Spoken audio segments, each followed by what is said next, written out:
අයිබෝන් මම විශේෂඥ වෛද්‍ය ආර් ඥානසේකරන් ලේකම් විශේෂඥ වෛද්‍යවරුන්ගේ සංගමය.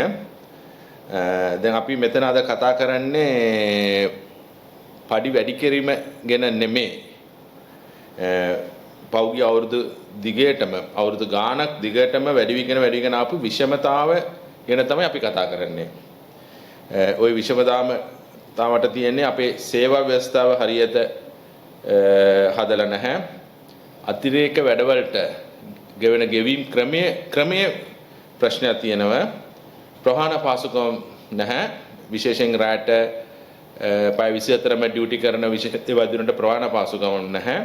ඒ වගේම ඩෙට් අලවුන්ස් කියන දීපනාවේ විෂමතාවක් තියෙනවා. මොකද ශ්‍රේණි වෛද්‍යවරුන්ටයි විශේෂ වෛද්‍යවරුන්ටයි එකම ගාණ තමයි ගෙවීම් කරන්නේ. මේ වගේ දෙයක් ශ්‍රේණි දෙකක ඉන්න ජ්‍යෙෂ්ඨ වෛද්‍ය නිලධාරීන්ටයි කනිෂ්ඨ වෛද්‍ය නිලධාරීන්ටයි එකම දීමනාව එකම ගාණ ගෙවන එක වෙන කොහෙවත් නැහැ. ඒ විෂමතාව ටික ඒ තමයි ටිකක් ඒ ගැන අපි දිගින් දිගට සාකච්ඡා කරා. ඇත්තට කියනවා නම් පෞද්ගලික අවුරුදු 18ක් අපි සාකච්ඡා කරා 2007 සිට අද දක්වා දිගින් දිගට පවතිච්ච හැම රජයේත් එක්කම රජයේ අමාත්‍යවරු ජනවරුත් එක්ක අපි සාකච්ඡා කරා. අපිට පොරොන්දු දුන්නා.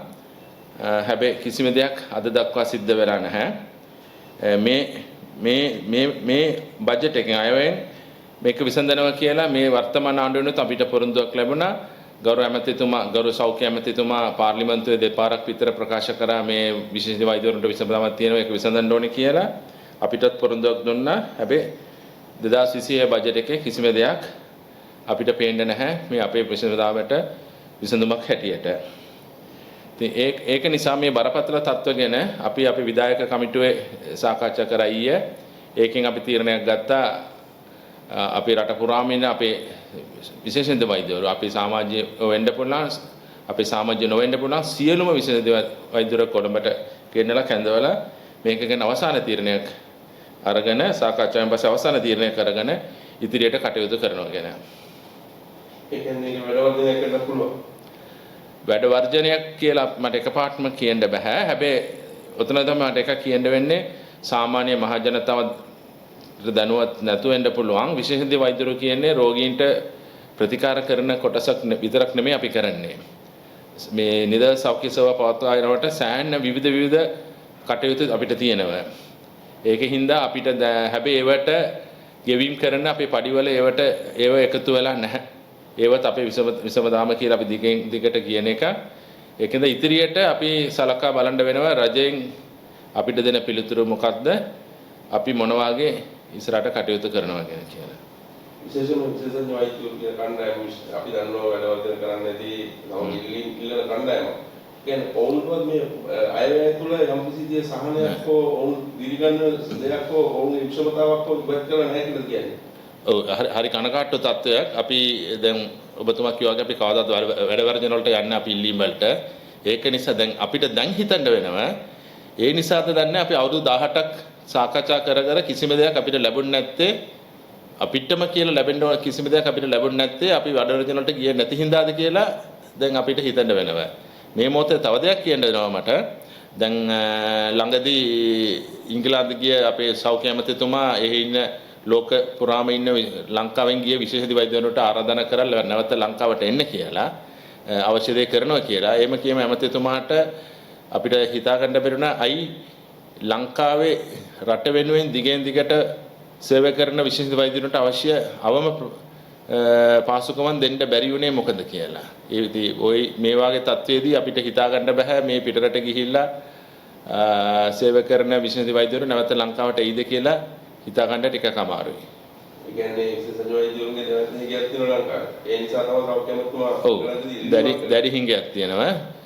විශේෂ සමහර ශ්‍රේණි වල සමහර ඒකකවල හුඟක්ම හිඟයක් තියෙනවා.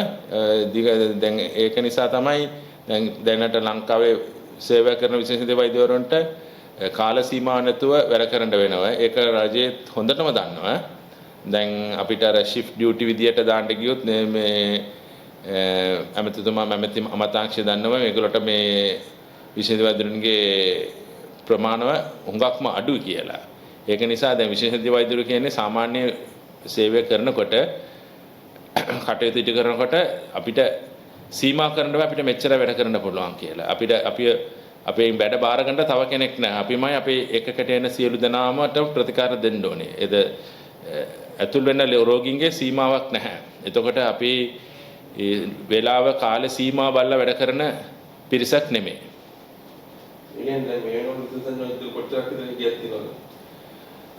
දැන් කාඩර් එකේ දැනට 2015 හදපු කාඩර් එකේ තමයි තාම පවත්වාගෙන යනවා.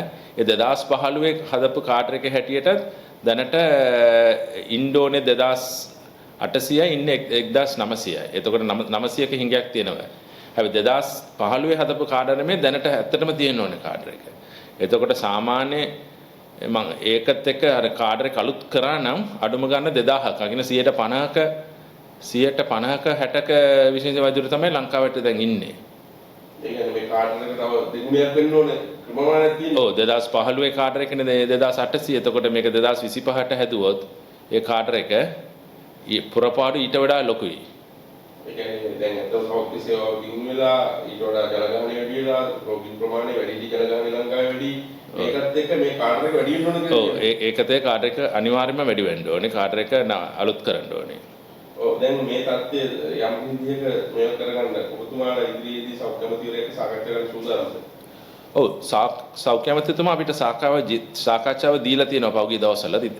ඉදිරියටත් අපිට සාකච්ඡාවකට යන්න තමයි අපි ඒ සාකච්ඡාවට යන්න කලින් අපි සියලු සමාජිකයෝගේ අපි සමාජික නොවෙන්න විශේෂ වෛද්‍යවරුන්ගේ අදහස් ඔක්කොම අරගෙන මොකද අපි දැන් අවුරුදු 18ක් සාකච්ඡා කරපු නිසා අපි හිතන්නේ දැන් සාකච්ඡාව ඉතින් එහාට කරන එකේ තේරුමක් තියනවද කියලා. ඒත් අපි ඇමතිතුමාව පුල්ලන අධිකරු ජනාධිපතිතුමාව හම්බෙන්න අපි කැමැති. එතකොට අපි අවසාන ඉල්ලුම අපි ඉස්සරහට කරන දේ ගැන අපිට කතා කරන්න වෙනවා. ඒකම සෞඛ්‍ය සේවාවේ ගොඩාම දෙතම ඖෂධිකේ මේනෝන ඖෂධිකේ දරුණුද? ඒක දරුණුද කියලා මට හරියට කියන්න බෑ. ඖෂධ හිඟයක් තියෙනවා සමහර ඒවා දැන් විසඳීගෙන එනවා. දැන් ඒක ගැන හරියට දැන් මම ගාව දැන් දත්ත නැහැ ඒක ගැන කියන්න.